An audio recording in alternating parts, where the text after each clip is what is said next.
Assalamualaikum warahmatullahi wabarakatuh.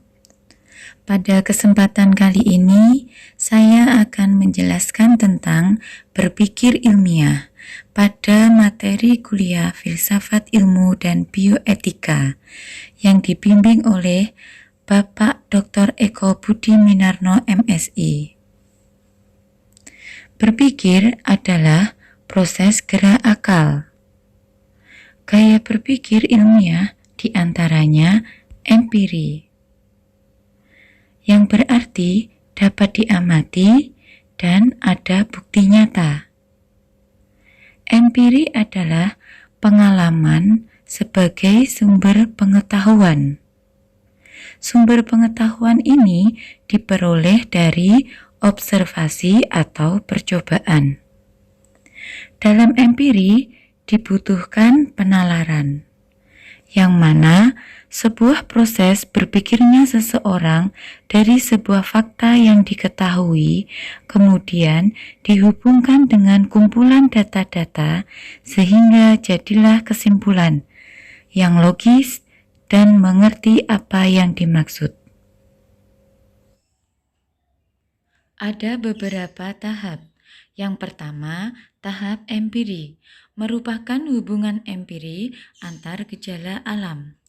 Hal ini sesuai dengan konsep geosentris, di mana bumi adalah pusat dari alam semesta atau tata surya. Yang kedua, tahap teoritis, merupakan usaha menarik penalaran rangkaian gejala alam. Hal ini sesuai dengan konsep heliosentris, di mana matahari adalah pusat peredaran benda langit. Pada metode ilmiah, terdapat beberapa pendekatan. Yang pertama, pendekatan rasionalisme, merupakan pendekatan yang menyusun pengetahuan secara konsisten dan kumulatif berdasarkan pengetahuan yang telah tersusun sebelumnya.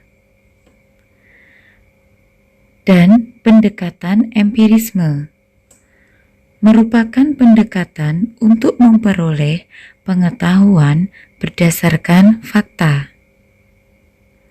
Pengetahuan yang rasional tetapi tidak didukung fakta bukan merupakan pengetahuan yang benar.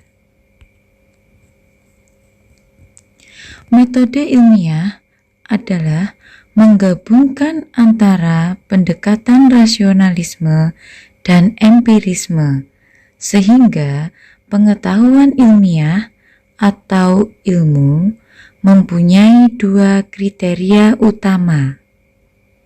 Yang pertama, adanya konsistensi pengetahuan baru atau berikutnya dengan pengetahuan-pengetahuan sebelumnya, sehingga secara kumulatif mengembangkan pengetahuan yang telah ada.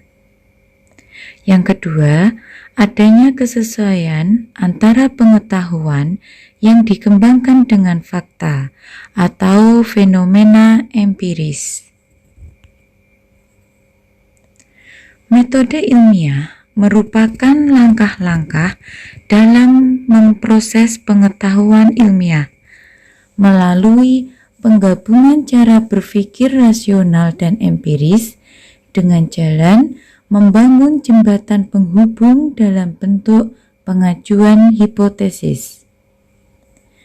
Cara kerja atau prosedur untuk dapat memahami suatu objek atau fenomena sesuai dengan syarat-syarat yang dituntut ilmu berdasarkan berpikir ilmiah. Dalam kegiatan keilmuan akan menghasilkan kebenaran ilmiah melalui metode ilmiah. Metode ilmiah pada hakikatnya merupakan langkah-langkah yang berporoskan troika, yaitu 1.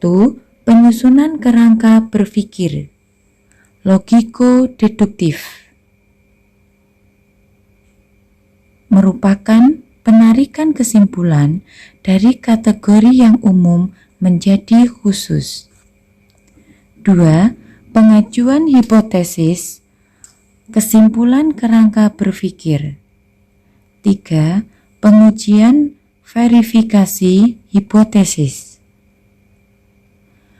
Metode ilmiah dikenal juga dengan proses logiko-hipotetiko-verifikatif atau dedukto-hipotetiko-verifikatif.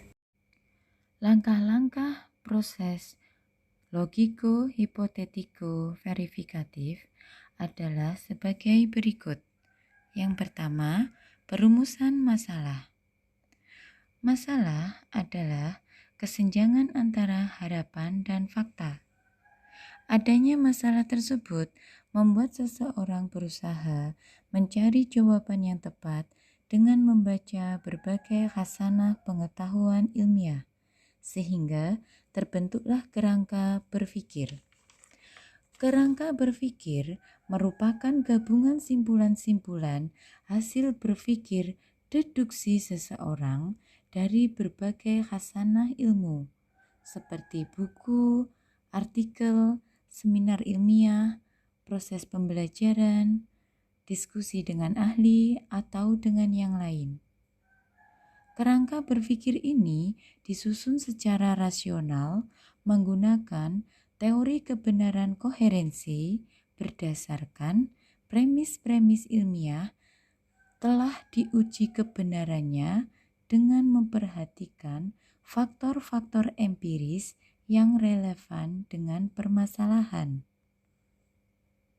Terbentuknya kerangka berpikir seseorang akan mempermudah seseorang tersebut membuat atau merumuskan hipotesis. Hipotesis merupakan pernyataan yang kebenarannya masih lemah, dikarenakan pernyataan tersebut belum teruji secara empiris. Karena masih lemah, maka perlu pengujian hipotesis, yang mana harus diuji melalui eksperimen. Eksperimen merupakan percobaan yang dilakukan secara sistematis dan terencana dalam rangka mengumpulkan fakta-fakta yang relevan dan hipotesis yang diajukan untuk memperlihatkan apakah terdapat fakta-fakta yang mendukung hipotesis tersebut atau tidak.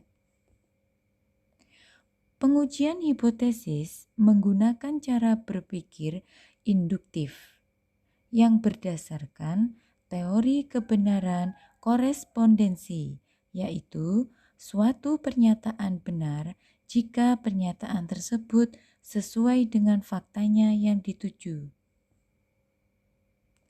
Penarikan kesimpulan merupakan penilaian apakah sebuah hipotesis yang diajukan itu ditolak atau diterima.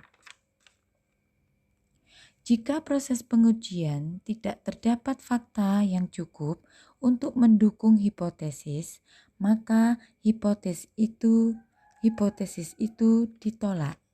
Sebaliknya, dalam proses pengujian terdapat fakta yang cukup mendukung hipotesis, maka hipotesis itu diterima. Hipotesis yang diterima menambah khasanah pengetahuan ilmiah karena telah memenuhi persyaratan keilmuan, yakni mempunyai kerangka penjelasan yang konsisten dengan pengetahuan ilmiah sebelumnya. Selanjutnya adalah siklus empiris metode ilmiah, merupakan umpan balik ilmu berupa produk kepada khasanah ilmu pengetahuan. Dengan membaca khasanah ilmu pengetahuan, maka akan terbentuk kerangka pemikiran. Kerangka berpikir ini berdasarkan premis-premis ilmiah, sehingga mempermudah membuat hipotesis. Karena hipotesis kebenarannya masih lemah, maka perlu pengujian hipotesis melalui eksperimen. Selanjutnya, penarikan kesimpulan. Apakah hipotesis yang diajukan itu ditolak atau diterima? Jika ditolak, maka kembali ke kerangka pemikiran. Apakah ketersediaan premis terbatas dan peneliti tidak mengantisipasi adanya variabel pengganggu? Jika hipotesis diterima, maka akan menghasilkan teori baru pada khasanah ilmu pengetahuan. Hal ini merupakan proses berstruktur. Fungsi setiap unsur terkait, struktur penelitian ilmiah, struktur penulisan ilmiah. Terima kasih. Wassalamualaikum warahmatullahi wabarakatuh.